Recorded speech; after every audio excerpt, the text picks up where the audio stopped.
Rebonjour et bienvenue sur la mécanique universelle. Alors aujourd'hui, nous sommes toujours mercredi 26 octobre 2022 et je continue ma lecture et mes digressions à partir de cet ouvrage de René Guénon, La crise du monde moderne.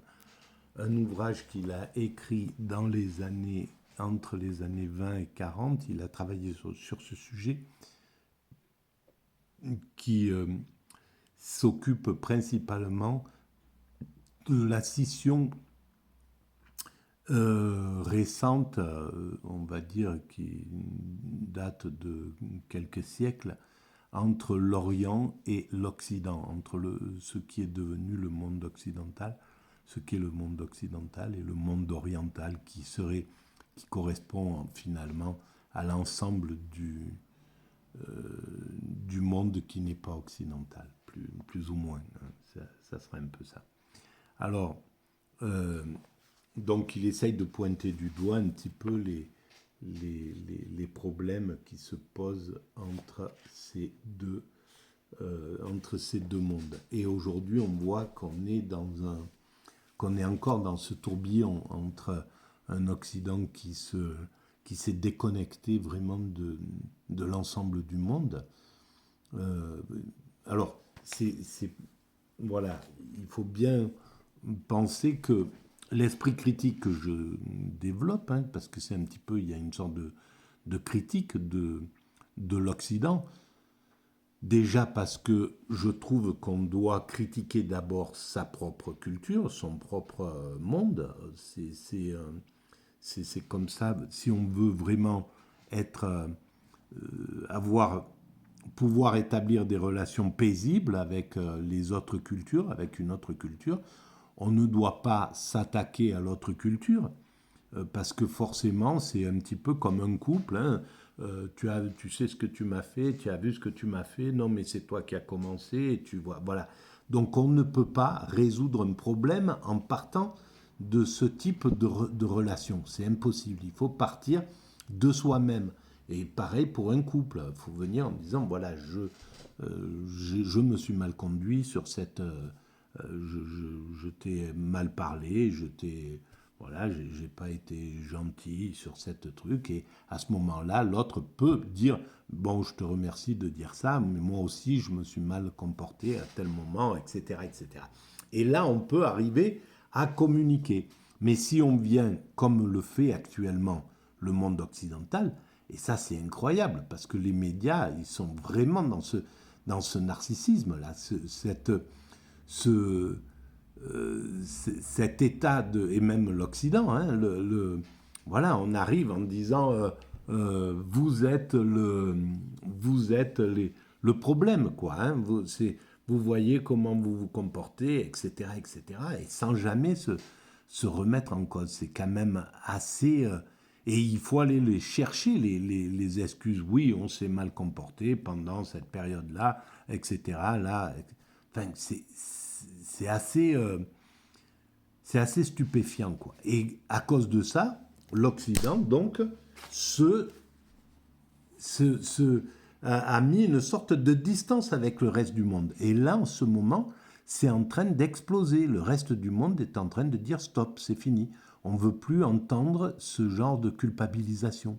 C'est terminé. On ne peut plus supporter le fait que vous pointiez tout le temps sans regarder la poutre qui est de votre côté. Donc, voilà le problème. Alors, vous savez que c'est en lien avec mon site mécaniqueuniverselle.net dans lequel j'essaie de développer l'idée selon laquelle nous allons vers un état de perfection. L'humanité travaille d'année en année, de jour en jour, d'heure en heure, de siècle en siècle, vers elle évolue vers son ultime perfection. Ça se voit pas bien et il y a des moments de recul, etc. Voilà, là on est dans un moment de recul, un petit peu, mais c'est globalement le système évolue, l'humanité évolue tout le temps vers cette ultime perfection. Voilà.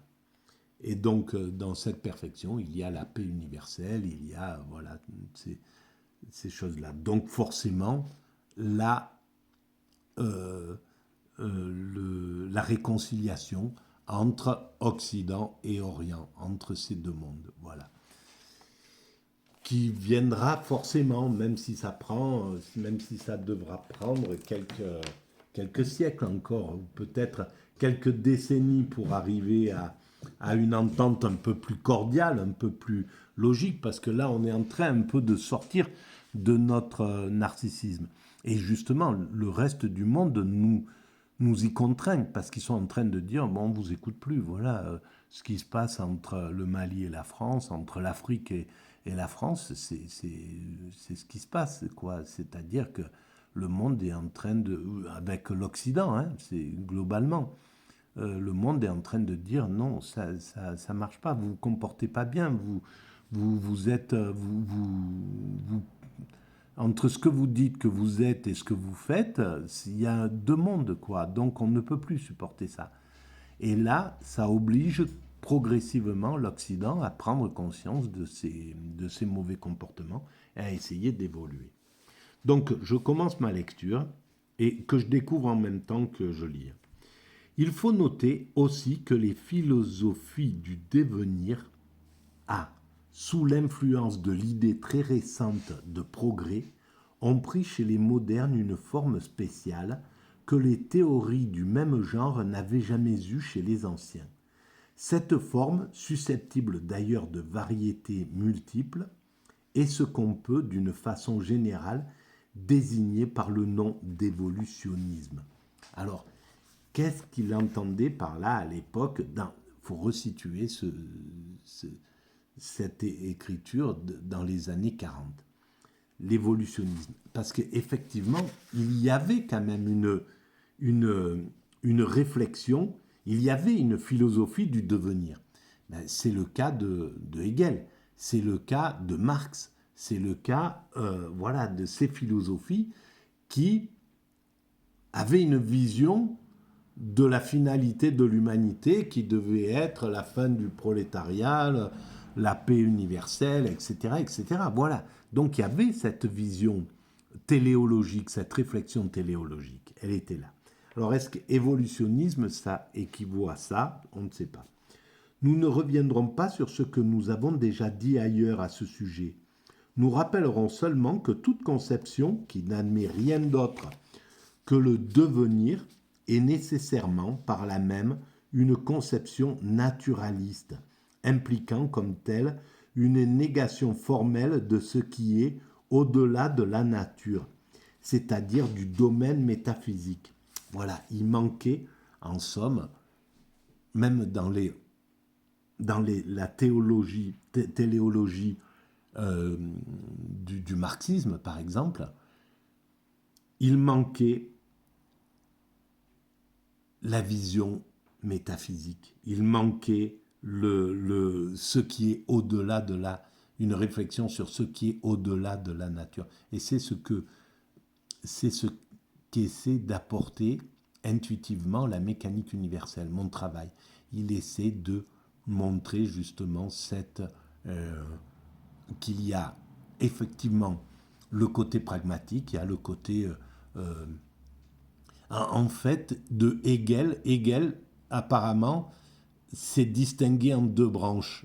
Les enfants d'Hegel, en fait, une branche est partie sur le matérialisme pur, le communisme, voilà, ce qui rejette l'idée de Dieu et qui se base que sur la matérialité des choses, et ce qui a fait d'ailleurs son échec en fait du communisme, c'est le fait de ne pas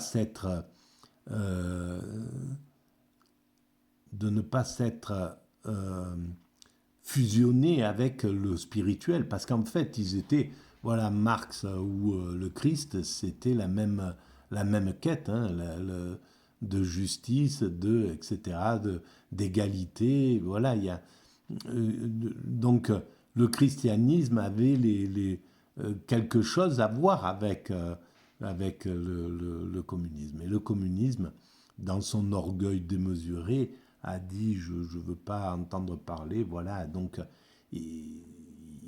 en repoussant, et d'ailleurs on retrouve ça dans bien des esprits de gauche, des dominants de gauche, qui sont tellement orgueilleux qu'ils ne peuvent pas s'associer avec les autres. Ils ont une sorte de vision complètement... Et c'est ce qui fait l'échec, en fait, du monde susceptible de défendre les plus pauvres, les plus opprimés, etc. Et en fait, c'est cet orgueil-là, ce côté un peu complètement... c'est insupportable, quoi, et le peuple le ressent totalement. C'est-à-dire du domaine métaphysique qui est le domaine des principes immuables et éternels. Nous signalerons aussi à propos de ces théories anti-métaphysiques que l'idée bergsonienne de la durée pure correspond exactement à cette dispersion dans l'instantané dont nous parlions plus haut. La prétendue intuition qui se modèle sur le flux incessant des choses sensibles, loin de pouvoir être le moyen d'une véritable connaissance, représente en réalité la dissolution de toute connaissance possible. Alors là, je ne suis pas tout à fait d'accord avec ça.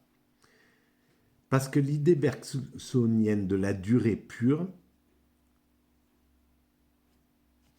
et donc qui se base sur l'instantané, à mon sens, c'est l'extase dont parle Bergson. Mais à voir. Hein. Et à ce moment-là, ça aurait été mal compris par René Guénon. Mais voilà, c'est très intuitif hein, ce que je dis là. C'est pas, je vous demande de pouvoir aller constater, voir si ça peut être juste ce que je dis, parce que c'est une intuition. Ceci nous amène à redire une fois de plus, car c'est là un point tout à fait essentiel et sur lequel il est indispensable de ne laisser subsister aucune équivoque, que l'intuition intellectuelle, par laquelle seule s'obtient la vraie connaissance métaphysique, n'a absolument rien de commun avec cette autre intuition dont parlent certains philosophes contemporains. Celle-ci est de l'ordre sensible, elle est proprement infrarationnelle, tandis que l'autre, qui est l'intelligence pure, est au contraire suprarationnelle. Non, c'est pas parce qu'elle ne s'intéresse pas à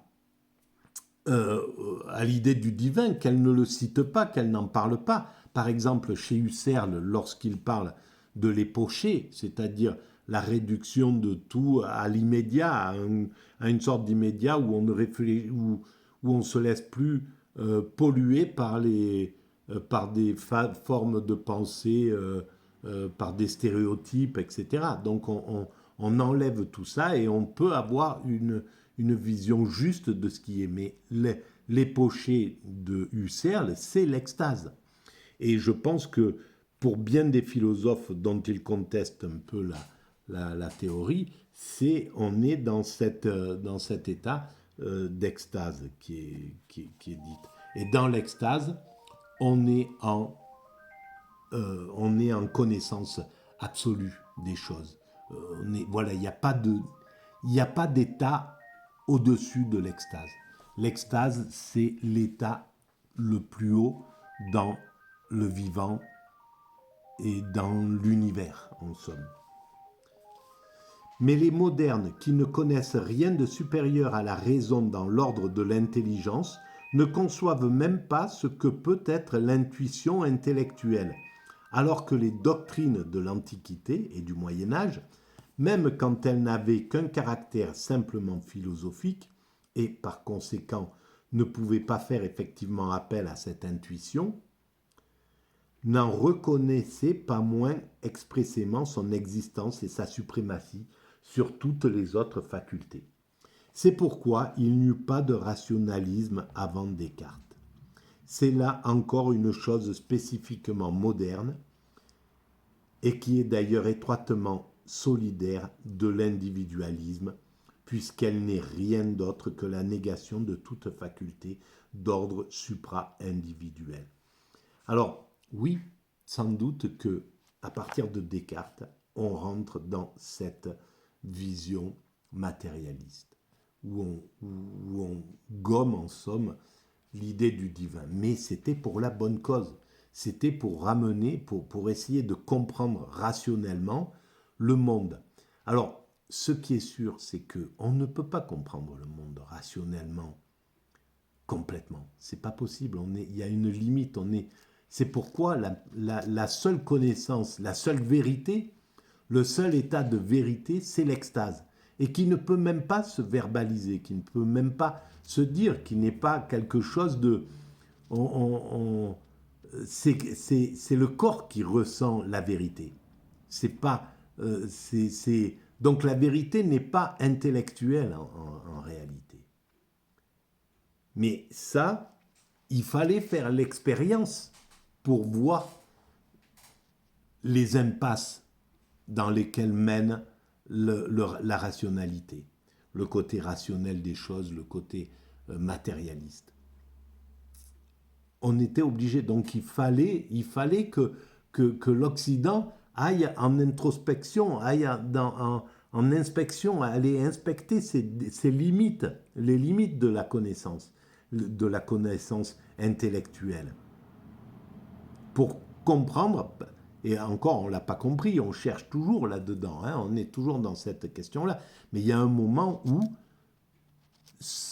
on ne pourra pas aller plus loin. La matière, là, on a découvert qu'elle est immatérielle.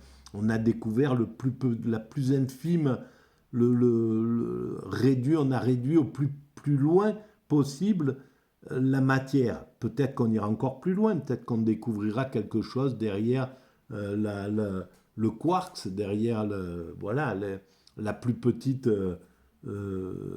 identité matérielle qui existe.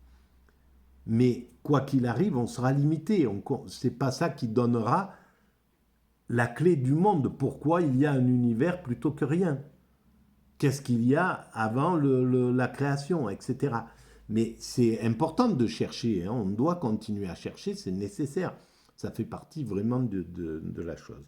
On doit chercher. Tant que les Occidentaux s'obstineront à méconnaître ou à nier l'intuition intellectuelle, voilà, cette intuition, ce côté, donc l'extase en somme, hein, ils ne pourront avoir aucune tradition au vrai sens de ce mot. Et ils ne pourront non plus s'entendre avec les authentiques représentants des civilisations orientales, dans lesquelles tout est comme suspendu à cette intuition, immuable et infaillible en soi, et unique point de départ de tout développement conforme aux normes traditionnelles. Voilà, donc l'Occident effectivement doit s'ouvrir à au mystique, s'ouvrir à l'idée du divin, à quelque chose qui est au-dessus de tout ça, pour comprendre, au moins avoir l'humilité de dire, bon, on cherche, on est là, mais c'est là où si l'Occident n'était pas tombé dans ce narcissisme, parce qu'il n'a pas toujours été, on peut dire qu'il l'a été quand même depuis longtemps, hein. On peut dire que depuis voilà, on est tombé là-dedans quand on est parti à la conquête des mondes, là, hein, en Amérique, etc., etc.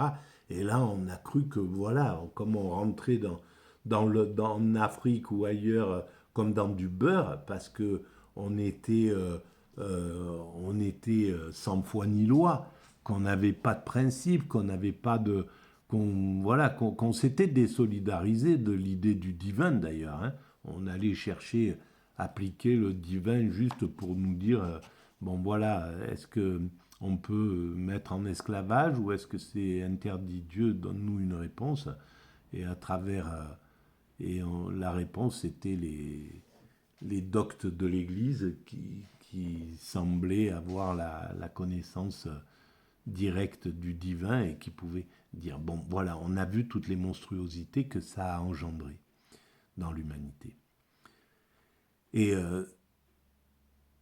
à partir de là, on est tombé dans ce narcissisme qui fait qu'on a le sentiment qu'on est supérieur, quoi. Et ce sentiment-là, non seulement il est usurpé, et quand le monde africain vient en Europe, il se rend bien compte qu'on est stupide, hein, sur beaucoup de plans.